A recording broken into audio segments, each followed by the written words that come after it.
Okay, hi, and good morning, everyone.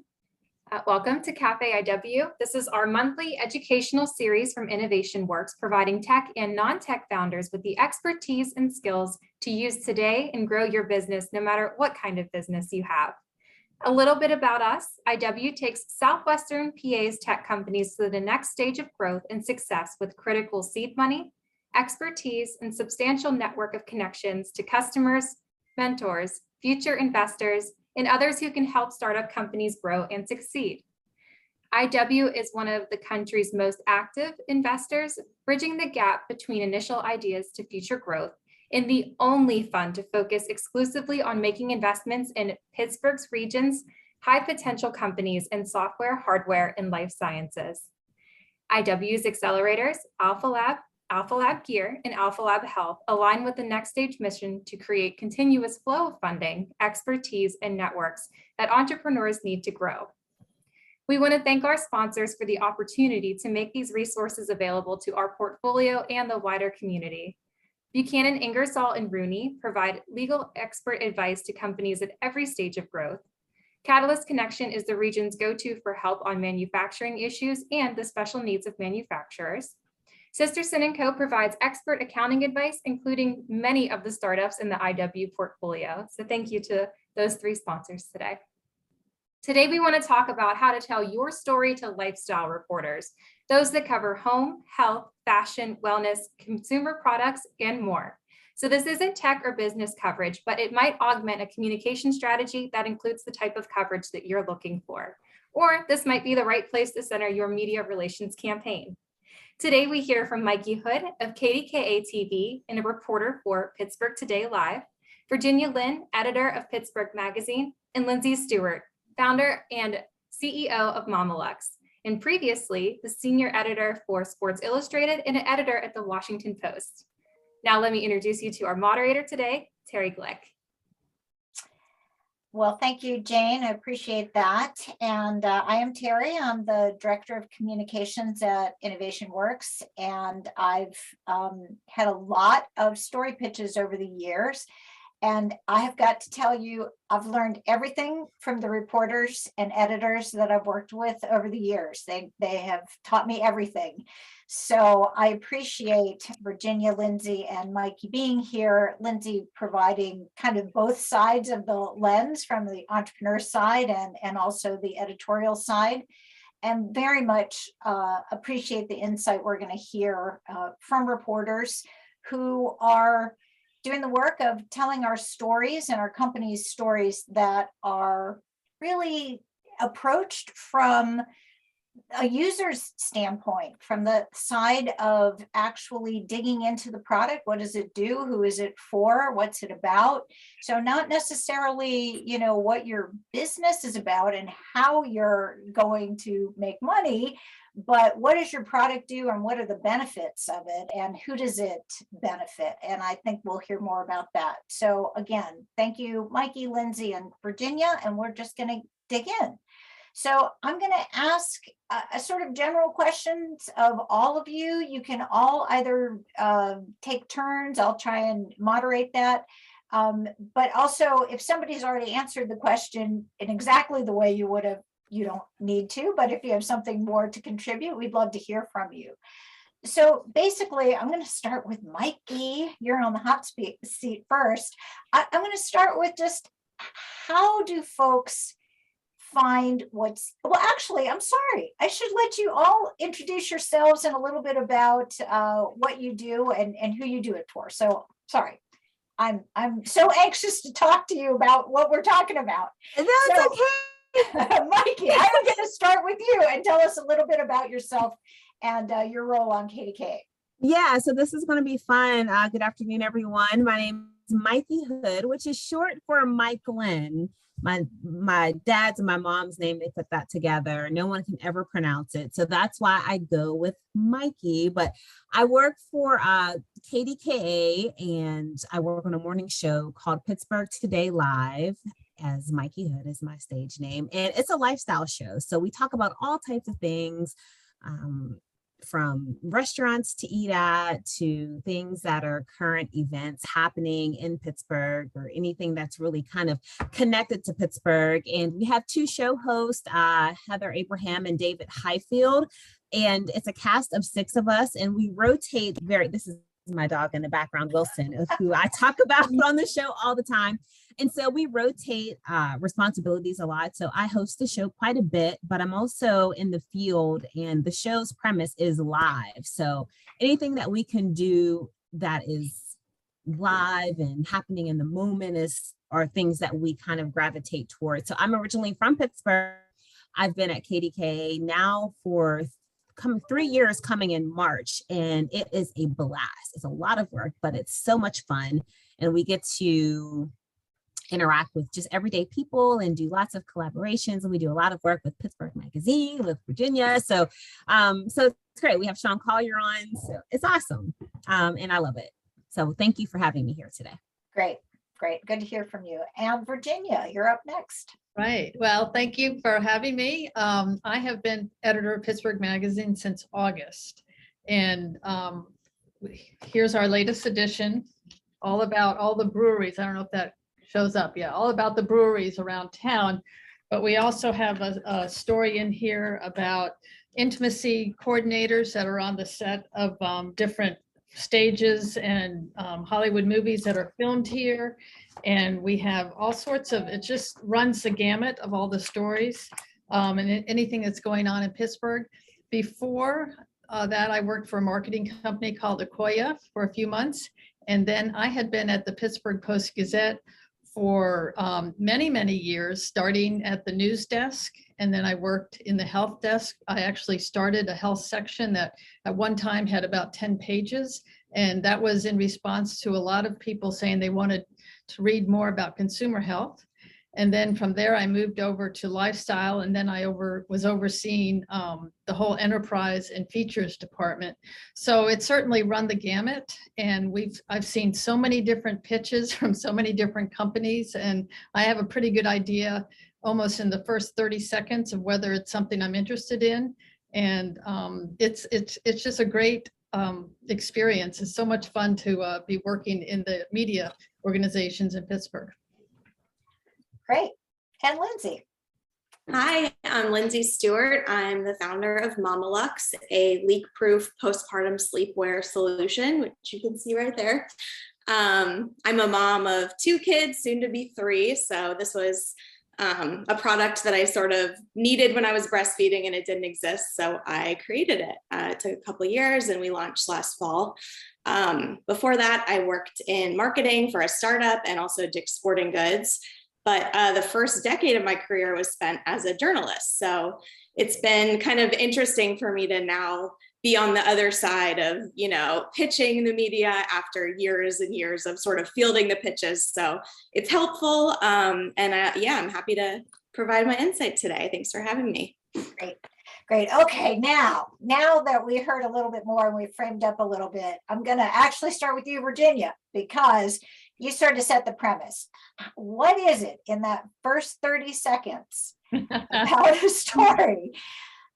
Or how can an entrepreneur think about what's interesting to you, and what can they dig in to find that interesting nugget that's a hook for a lifestyle reporter or editor? Well, partly it's what people are talking about.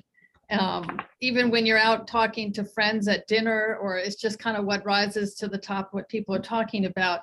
But sometimes it helps to have a little bit of a news hook as well. And one of the examples I just saw, and I'll talk a little bit about newspapers too, what I saw this week, where they, like the Pittsburgh Post-Gazette, spotlighted a group of CMU grads who had put together a new company called Mach 9. It's a robotics company that can digitally map the 446 bridges in Pittsburgh. And it's this really interesting contraption, but I'm sure that they tried to pitch that to the Post-Gazette and maybe other local companies earlier, but it may not have been the most exciting topic. But what happened on January 28th? We had a bridge collapse. So automatically, the urgency and the interests, and some kind of high-tech company that can actually assess the viability of of bridges can immediately get much more interesting. So look for news hooks. I think that helps what people are talking about. I get a lot of ideas from looking at Facebook and Instagram. So put your ideas and what's going on out there.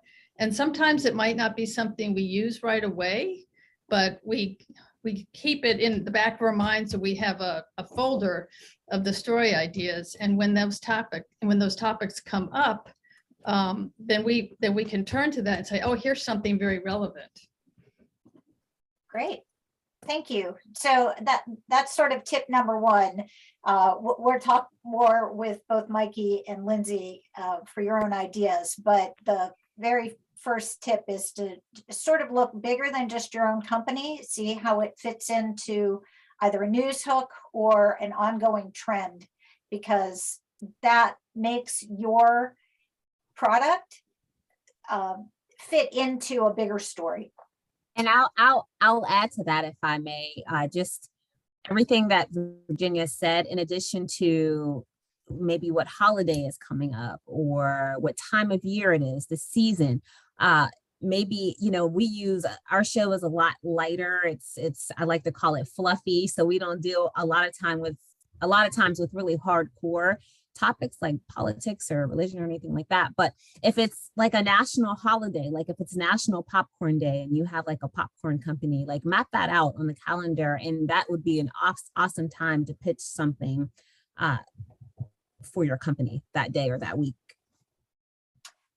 Definitely. It can be a natural way, even if it's not necessarily about your product, but you're going to be at a charity walk, or you're going to have an event that's tied in with a date on the calendar or a specific month of focus. Those can be really important times to get in front of the media.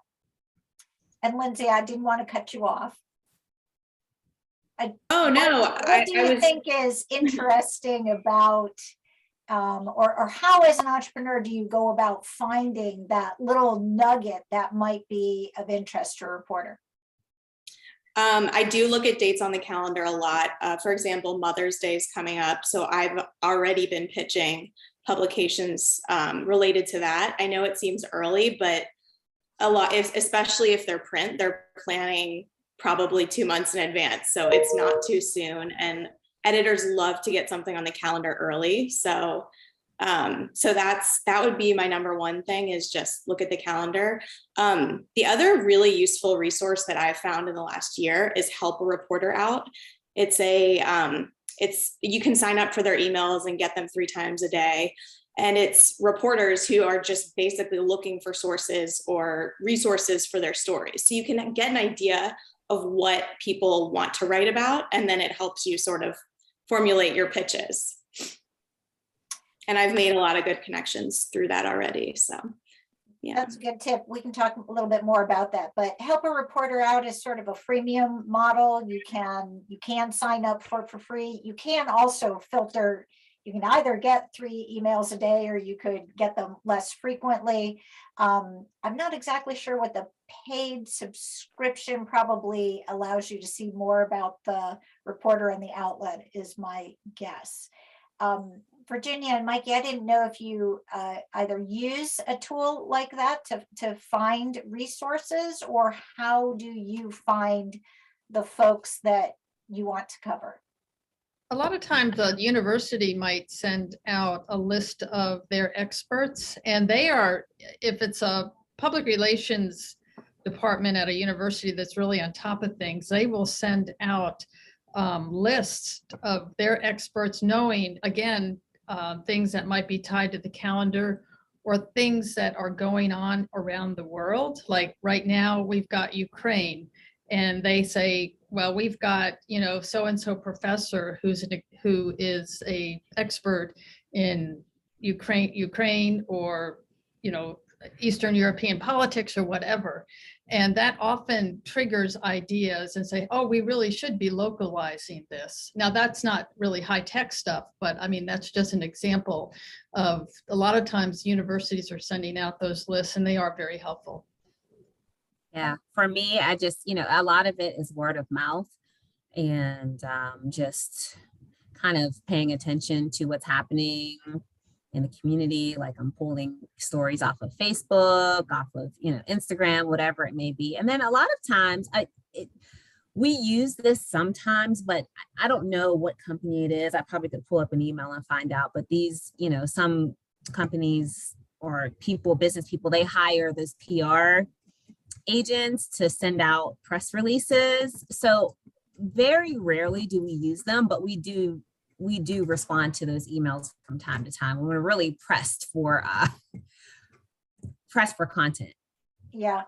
Mm-hmm. So I do want to stress it's not necessary to use a PR agency or to spend money on those things, but you do have to do a little homework and think about who's the right audience and who's speaking to that audience on what platform. Is it something that's a TV story because it's a little more visual, or I need to go into a little greater detail, so it might be something for print. So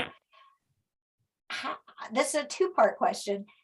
How do you sort of manage that homework and who you're going to pitch? And then we'll get to what do you say in the pitch?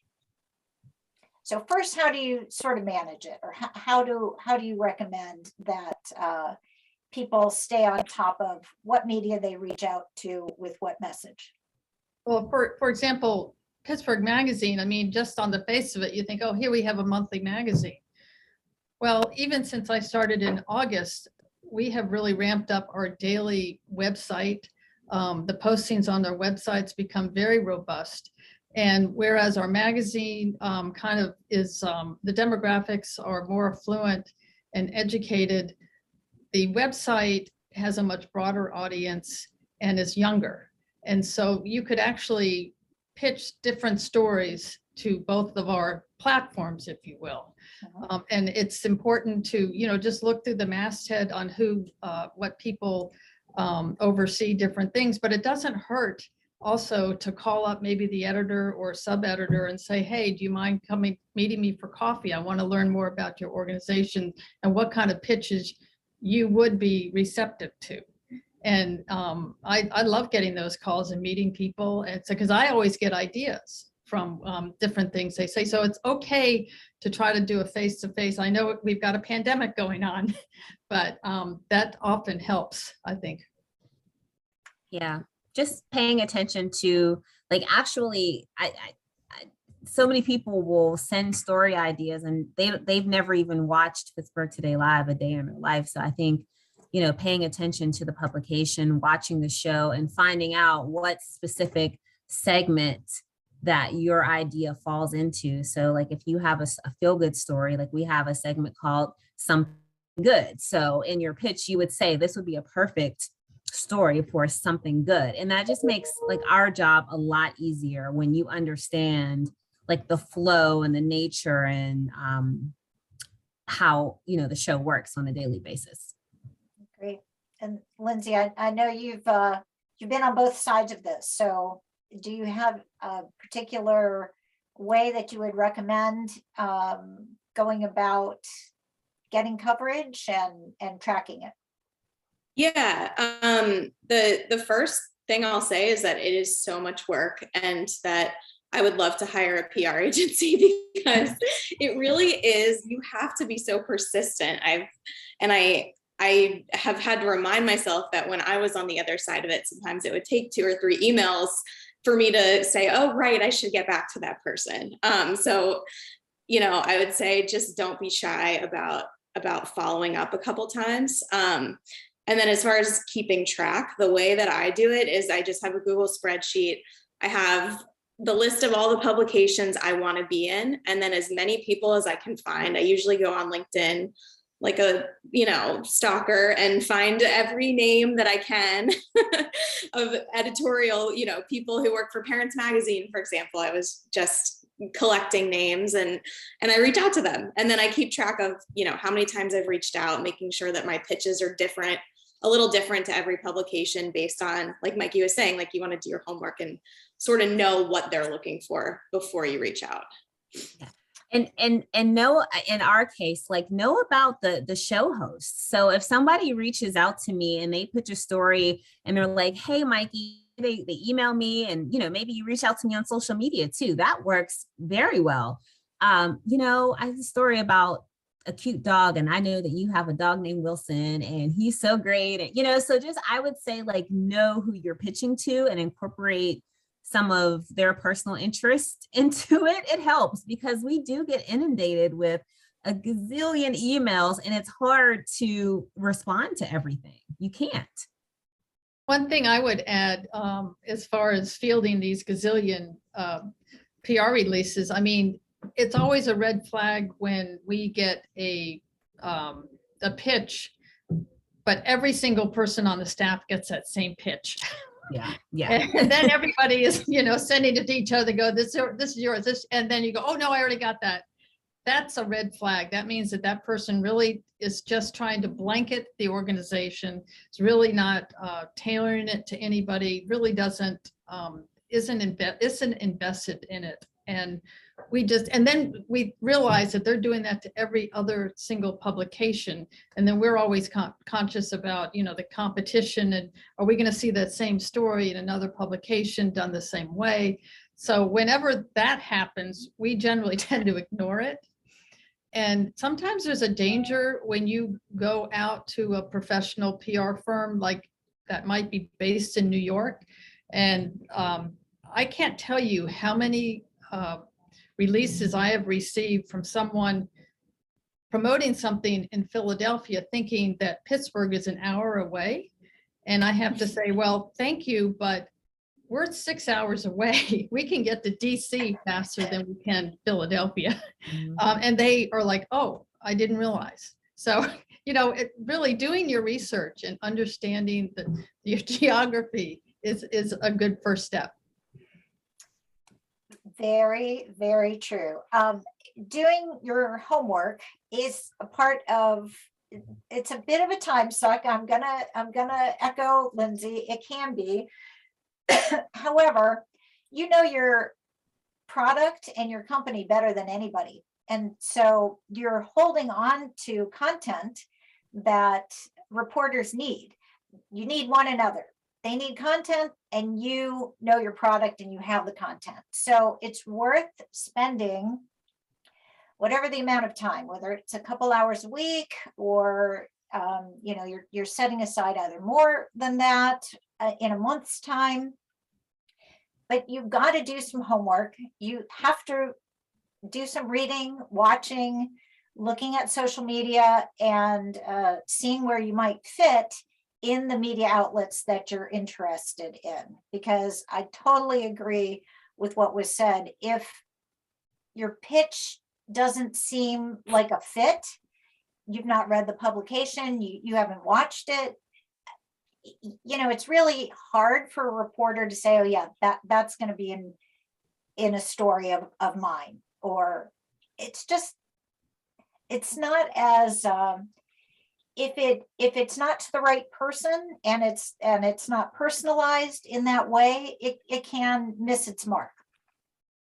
So I agree. Keeping a little tiny spreadsheet is an easy way to just say, these are the outlets that I want to be in this week, and this is who I'm reaching out to, and how did that go? So that you're not inundating that reporter or editor with follow-up in, too often or too early.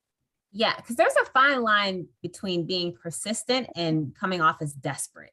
Yeah. No one wants someone who is desperate to get their story, because it just seems like you're blanketing this everywhere, and it just comes off as like, this won't make a good news story, in my experience. Right. So that is a good segue. So what should someone put in an email to you, or even shorter in their social media to you? What strikes your interest and makes you want to follow up? Why we should care? Yeah, I took the words right out of my mouth. Why do we care? I've gotten 2-page single-spaced pitches. I can't read that. I don't have time to read it. Think of it as in something in headlines. I mean, get right to the point. Don't try to be too funny or clever, and don't put too much information in, just the basics. And I'm also one that if you don't get a response and you've emailed a couple times, I mean, pick up the phone and call. And so many times I've forgotten that I'd gotten this email, but I put it in the back, and because I'm not as organized as Lindsay, I don't think. And it'll just trigger a memory and say, oh, that's right. Well, yeah, maybe we can do something, but it doesn't hurt to pick up the phone after you've tried a couple times on email to see if you get any further than that. Yeah. Yeah. The who, what, when, where, and why, but start with the why, because Yes. that's the most important thing. And I mean, you'd be amazed how many people will just reach out to me and they're like, yeah, I opened up a new smoothie shop. Would you be interested in covering it? And it's just like, well, why? Like, where's the shop? What do you guys do that's different? Like all of it's like the details in a very short, succinct way that makes all of the difference, I think. And then maybe, and one of the big things for me is this place visual? Like, is this some place that we want to come and we want to showcase? Do you have B-roll that we could use? Like, do you have photographs? Like, maybe attaching something like that in your initial correspondence really brings the story to life for me, since we're such a visual medium. So those things are very helpful. Yeah, I was going to say, I've started attaching 1 to 2 quick visuals, just images or even a link to our YouTube demo. And I found that that's a better way to get all of your information across. And it's sort of more captivating than a super long email that no one's going to read. Mm-hmm. So I would say visual. I also always just include links, because that way, if they want more information, they can get it, but you're not inundating them in an email when they don't even know you or your product yet. So, yeah. Lindsay, Even for the print product, like for us, it helps for us to have more video on our website. So if you have a product, exactly what Lindsay said, send a demo. And that we would include that in a story we might write about your product or your business or whatever. And that just gives the readers on our website more content. So if it's right there, it makes it easier for us to follow through. I was going to ask Lindsay this, but really anybody could answer it. Does it need to be professionally shot? Could you shoot it on your iPhone? What is the level that you expect?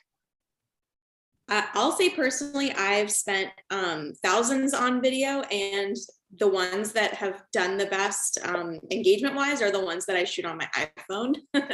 So, which is kind of frustrating, but so I think it's more about the content. I do not think it has to be, just from my perspective, I don't think it needs to be a professional video. I don't think you want it too long though. Yeah. And for TV, it's really important that the video is shot horizontally versus vertically. So that's something that well, that would be also for any online website vertically. I mean, horizontally. Mm-hmm. Which is interesting because everything on social is now vertical. So yeah, you basically have to just do it twice. When we talked earlier, Virginia, you talked a little bit about editorial calendars. So this is not for television. This is more in the print media world. But if your communications outreach includes print media, what is an editorial calendar and how does someone tap into that? Well, I mean, exactly for the magazine, if you wanted to be in our magazine, we need to have at least knowing that story's coming at least 3 months in advance. And then we're working toward that. A newspaper, certainly they have quick turnarounds.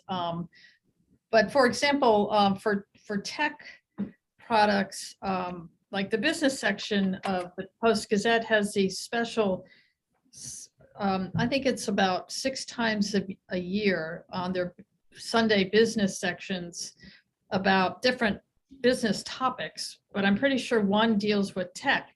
So if you become familiar with those schedules, and you could just call up the business editor and say, hey, I have a tech product. Don't you have one of those special business sections coming out this year? And they'll tell you that. And that might be something that there might not be a real newsiness to it, but because of the topic and it's a tech product, it would fit in there. You know, print is always going to be quicker turnaround, like the daily newspaper. But even our website, you know, we're doing more daily stuff now. So it is, and usually those publications list the deadlines and when material needs to be in, like if it's an event, 2 weeks ahead of time often. And those are usually written somewhere, either on a website or in the publication. Mhm. Mikey, do you at KDKA, do you work on a sort of advanced schedule, or are you looking for what's related to something that's breaking? I know you said that you don't deal with sort of hard news. It's a little softer, but how far in advance do you plan ahead, or how do you know what you're looking for next week and the week after that? Yeah, I think it's a mixture of both. I mean, we have such kind of like an outline for the show, really for the whole year. So you could pitch something to us now for Christmas time, and we could, you know, we'll write it in the calendar. So the sooner the better for sure. But because we're such a live show, technically you could pitch something to me today for tomorrow if it's relevant. So it's a combination of the two. But I would say that, you know, the further in advance that you can get me something, the better. Gotcha. Lindsay, you said you're working on Mother's Day, which is a couple of months away. So what are you saying? What's a pitch? I don't want you to give away your secret sauce, but you know, I'm sure there are lots of products that young moms want to be aware of, and a magazine's got to sift through all that. So what's that hook that you're using to make your product interesting? Yeah, so it's a pretty saturated holiday as far as pitches. So I think I'm really focusing on what my product does that's unique. So I am pitching for pregnant moms or for new moms. You know, if you can sort of hone in on even a little bit of a niche, I think it helps. And you know, it might not work the first. You know, you might have to sort of tweak it as you go based on the interest levels you're getting. But I found for me that when I add in gifts for new moms, pregnant moms, and even second time moms, because my product is something that maybe you don't know you need the first time around, that's been helpful. Great. Well, I was going to just put out a general call. If anybody has questions, you can get them either into the chat. Jordan and Jane, the communications team at IW, are going to sift through those.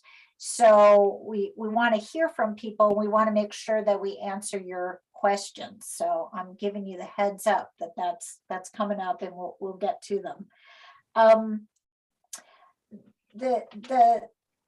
You've talked about visuals and a little bit about, say, video or other kinds of visuals. But when, Mikey, you come out to do the interview, what do you want to have people either ready for, or what should they expect?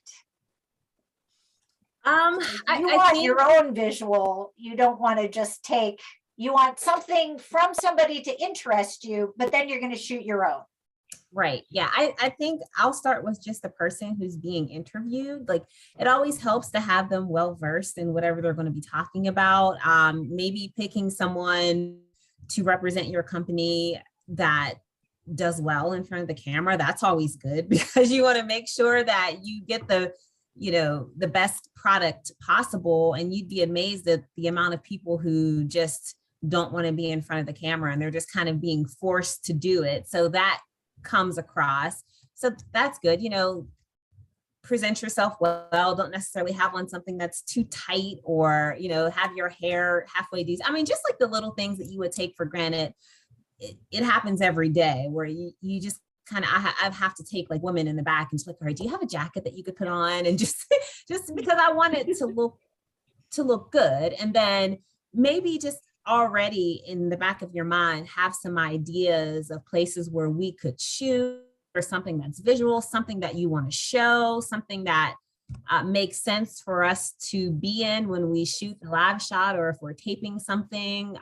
If you're selling bathtubs, like is there your best-selling bathtub or something that you really want to showcase, and how we can set up and where we can go, and just like fun and like quirky things that we can make it come alive and make it pop, because like I said, it has to capture the viewer's interest and it can't sound like an infomercial. It has to be relevant. It has to, people from Pittsburgh are watching. So how does this relate to Pittsburgh? How does this tie? It's always like a good thing to tie in back to Pittsburgh. So when Lindsay was talking about like motherhood and moms, it's just like, all right, well, like, how is this relevant to like moms in Pittsburgh? Do they have special challenges? Do they have special needs?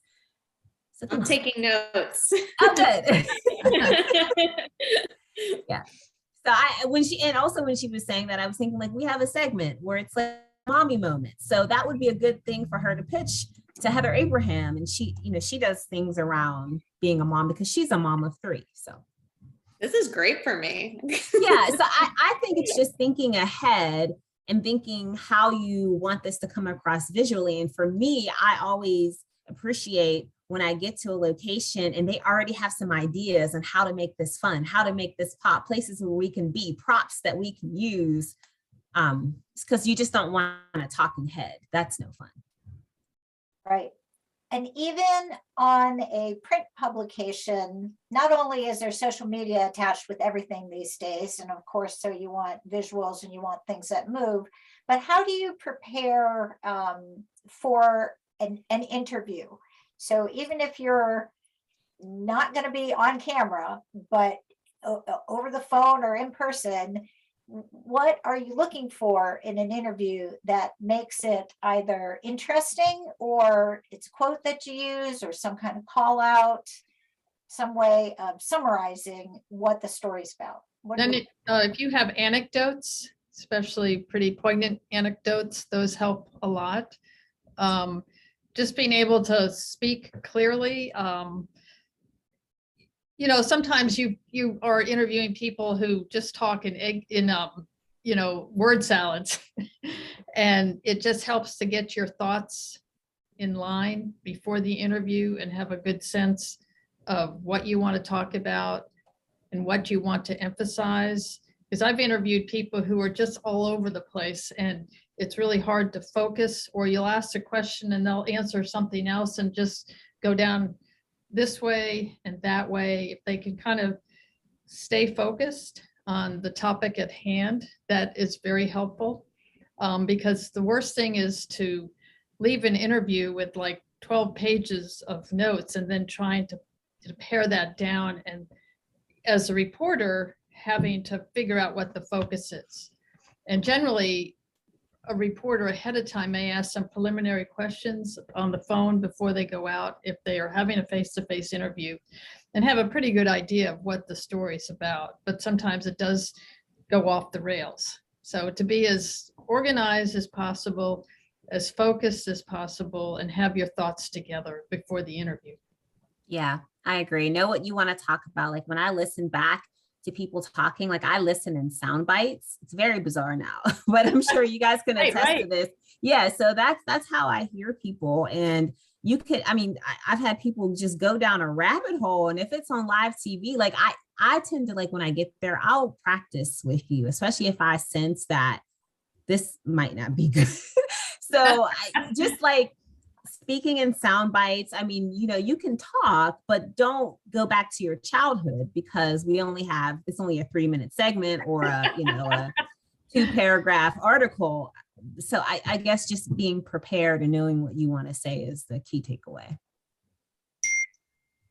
Yeah, I've done a couple interviews now where I this would be harder on TV, but I have notes. I have a note sort of app right on my computer, and it's not a script, but it sort of makes sure that I touch on all the things I want to touch on. Because sometimes you get nervous or you get caught up in your story, and then you don't mention the one thing you really want all the readers to know about your product or your service. Yeah. So I think notes are helpful, and yeah, I don't know how that would work on TV. But can't do it. You could still do that. You know, you could still write everything down, because sometimes when you write stuff down and then if you practice it, it just gets kind of ingrained in your head. But kind of the same concept. Yeah. But just you couldn't physically use them because it would just look weird. Right. I always tell people well, what is the one call out that you would want associated with your name? So if you had to put something on your fridge, the article or whatever, and you were the most proud because it said this and it's attached to you, what is that little nugget? What do you want everybody to know? And I totally agree that you can get busy talking about, yeah, I'm in crafting. Crafting is great, blah, blah, blah. And before you know it, the interview's over and you never talked about your product. So yeah, come in with, the top couple of points that you want to get across and you want a viewer to know. I also think it's helpful to a reporter or an editor to say, well, the most important thing to know about us is X, because I agree with Virginia. If you've got 12 pages of notes and the reporter doesn't know how to differentiate what's really important and what's not, if you draw an arrow to what's really important, that can be helpful. Yeah. Often I get the best quotes from the last question I ask, and that is, well, what haven't I asked you that is important to point out? Yes. And for whatever reason, it's like everybody has kind of just zeroed in on exactly what they want to communicate. And that last sentence, it often shows up in the story. And maybe it's, the kicker at the end, but it's such a great way of ending an interview and just encapsulating everything in that, few words. Yeah, I agree. And I would also say that people get so nervous. I think you mentioned this, Terri, whether it's just for a sit down interview or for live TV, and they become a robot and they forget to bring themselves to the interview, because that's why people are tuning in. Like, they want to see a real life human, not a robot. So it's okay to have fun with it or to joke or, whatever it may be, but just, you still want to have some of that, but stay focused at the same time. Yeah, absolutely. I agree entirely with take advantage of every question asked. If a reporter or an editor asks you, is there anything else? Don't say, no, I'm good. Exactly. I think we've covered it, because it's your chance to either summarize, you might have said it, but never throw away that shot. All right, I did notice something in the Q&A. I just want to make sure that I ask it correctly. Okay, so this is an entrepreneur who has a technology that helps to combat mental health problems in children. It can be a tech angle, or it could be about the outcome for kids. Is this something you'd be interested in? And I'm just going to add on to that. And how do you zero in on what you would be interested in? Well, right now, everybody is talking about the mental health of children because of pandemic and the isolation of having to do virtual learning, and that how difficult it has been. So maybe bringing in, the current topics and how that relates to this technology and the advantage this technology can provide in this very anxiety-ridden world right now might be a way to start. Thanks for that. I'm going to turn it over to Jane. Jane's been collecting some of the questions, so she's going to jump in. Thank you, everyone. This has been incredible. It's rare, but we've actually had maybe 70% of our questions be related to the same topic. And we did touch on it, but I definitely want to put a pin in it to make sure we have the answer the audience is looking for. And that is, what is your most preferred way of communication and contact? I think people want to be comfortable, they're reaching out properly so that they feel empowered to do so. So is that email? Is that a DM on LinkedIn? What would you prefer ultimately as your contact method? Well, I'll start. It would be email. Start with email because I'm at the computer all day long. Yeah, I would say start at email as well, and then maybe default to social media, like an inbox or a post, or like tag me in something. Like I pay attention to that type of thing. Perfect. So we are educating our tech companies that there are different publications to help reach new audiences. So are you able to describe the audience that your publications serve? Almost do like a reverse pitch to our companies to understand a little bit more about you.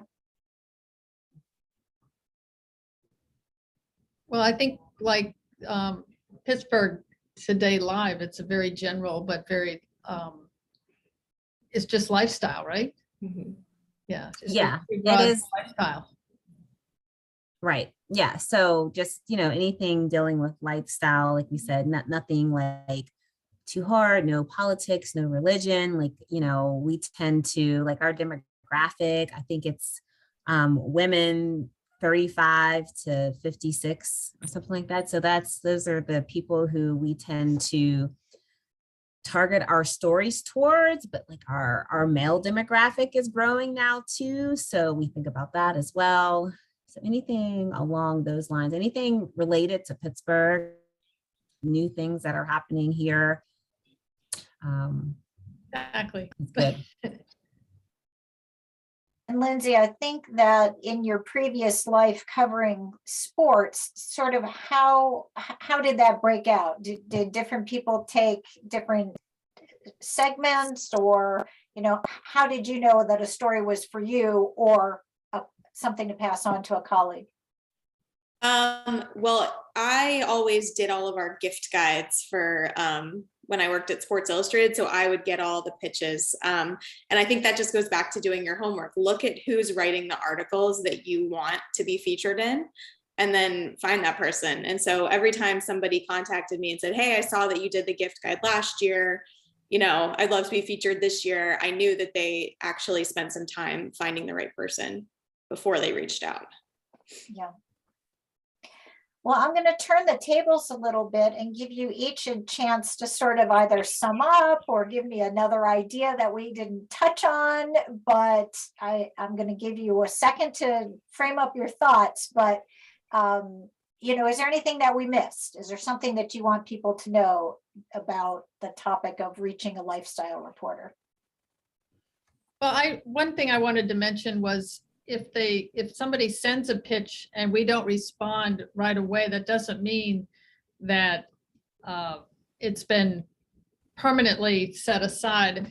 We had the example in February where we put together a whole package of what's going on with pets because there were so many pandemic puppies. And we had gotten a pitch from, I can't remember, they were, I think the University of Pittsburgh, two guys who had put together, created these oxygen tanks for pets that you could actually send in the mail. And they were about the size of a water bottle.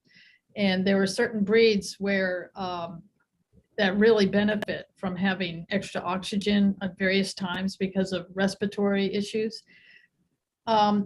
Tech often, we don't do a whole lot of sciencey stuff, but because of the broad topic, we did include a feature on this oxygen tank, and that had been sent to us 6 months before, and we had just put it in our pile of story ideas, and it became very handy. So not to get terribly frustrated if you don't get immediate action, because it could be something of value down the road.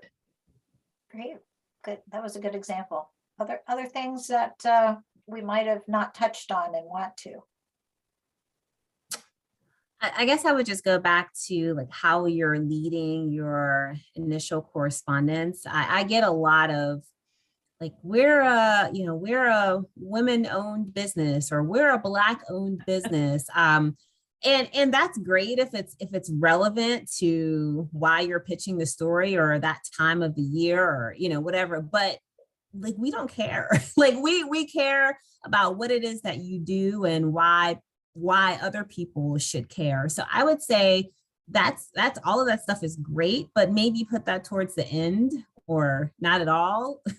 But I see a lot of that, and I've seen my producer just throw that stuff in the garbage can. So. Lindsay, any other kinds of words of wisdom that you've found are helpful, or things that you've done that don't work and it's a waste of time? I have too many of those. But one piece of advice I just wanted to share is look at the companies, your competitors, or the companies that you admire that are getting great press, and just reach out to the founders and ask them how they got it, because I've done that a couple times, and I've been connected to people who might write a story down the line. So I think, especially with startup, founders want to help each other. So I wouldn't be afraid if you see someone who has, some great coverage that you want, just ask them how they got it. I have to say, I would not have even thought of that one. So that's a good one. And I thought I knew the formula. I don't actually. There is no formula. That's part of, this is trial and error. So what strikes the fancy of one publication and one writer is not always what will work with another. I do think that, Lindsay, I think you said this earlier, you do need to twist it up a little bit, because you don't want to pitch the same thing to Pittsburgh Magazine that you're then going to turn around and pitch to, you might not think of it as a competitor, but another publication. Everybody wants to have something unique. They want a unique angle, or they want to talk to a different customer about what your product does. They want a different visual. Everybody wants an angle that they can own, because the publication is all they are a product, and they want something that's unique in the same way that your customer does. So finding, which is back to, keep a little spreadsheet, because you want to make sure that the angle that you're pitching to that outlet is not only appropriate, but there's something unique about it. Am I right? Yeah. I would just say, like, you could be a business that's been around for 30 years and pitch to us, as long as you have something new that's happening, or something, that makes sense. It's a little harder for you to get my attention if you're been established for you're nothing new. Which is, that's fine, but we're always looking for what's new, what's changed. So you can kind of lead with that. And that's always something like, oh, okay, this is new. We want to get on top of this. We want to be the first there to report about this. Although if it is a 30-year-old company, that could be the angle there, that it has survived for 30 years. And how was the company able to do that? And probably because it kept on re-innovating itself. So sometimes when it's very much established, if an anniversary is coming up, you can tout that and look at, we're still here, and we've been able to overcome a lot of the challenges that have caused other businesses to close. So that could still be a story. Yeah. I think that's also part of knowing your audience for your pitch, right? Like the Business Times, the Pittsburgh Business Times is going to be a lot more interested in what Virginia just Right, exactly. as a story. Right. But the Pittsburgh Today We is want not. new. Yeah, we want new. Like, what's new? Yeah. So you need to know, but there might be both, right? You might be 30 years old, you're pitching a different story to the Business Times than the what's new story. So again, that gives you something different. You're still sending out the pitches at the same time, but there's something that's related to the outlet that you're seeking to have the coverage in. Jane, I didn't want to cut off any other Q&A, but I also am just looking at my clock. We have a couple minutes, but we can also wrap up a little early. There was one more question that stood out to me because I do think it helps show that reporters are also people. So what inspired you to choose lifestyle over other areas? Why was this the avenue that you chose? Oh boy. I mean, for me, I just personally reporting about fires and murders and homicides and wars, and it didn't really seem appealing to me. I have enough of that going on in my personal life. So, for my job, I wanted it to be something fun, and I love helping people and meeting people in the community around like positive things. So that's, for me, that's why I chose it. I would echo that, but it's just, I'm curious about everything. And lifestyle seems to be, it's not as targeted, again, to crime or to politics. I mean, it kind of runs the gamut. So and I'm so curious about everything. That's what's attracted me. Mm-hmm. So it's turning on that curiosity button and to focus in on what your company is all about. Well, I am going to wrap things up unless there's anything else. Anything we didn't cover? Covered everything naturally through the conversation. So thank you all so much for your participation and asking questions as you registered. Great. We were so pleased to have you and very fortunate to have you join us as our panelists. Thank you so much. Thank you. And make sure you use spell check. See, one last thing. Yeah. Okay. Bye, everyone. Bye. Bye.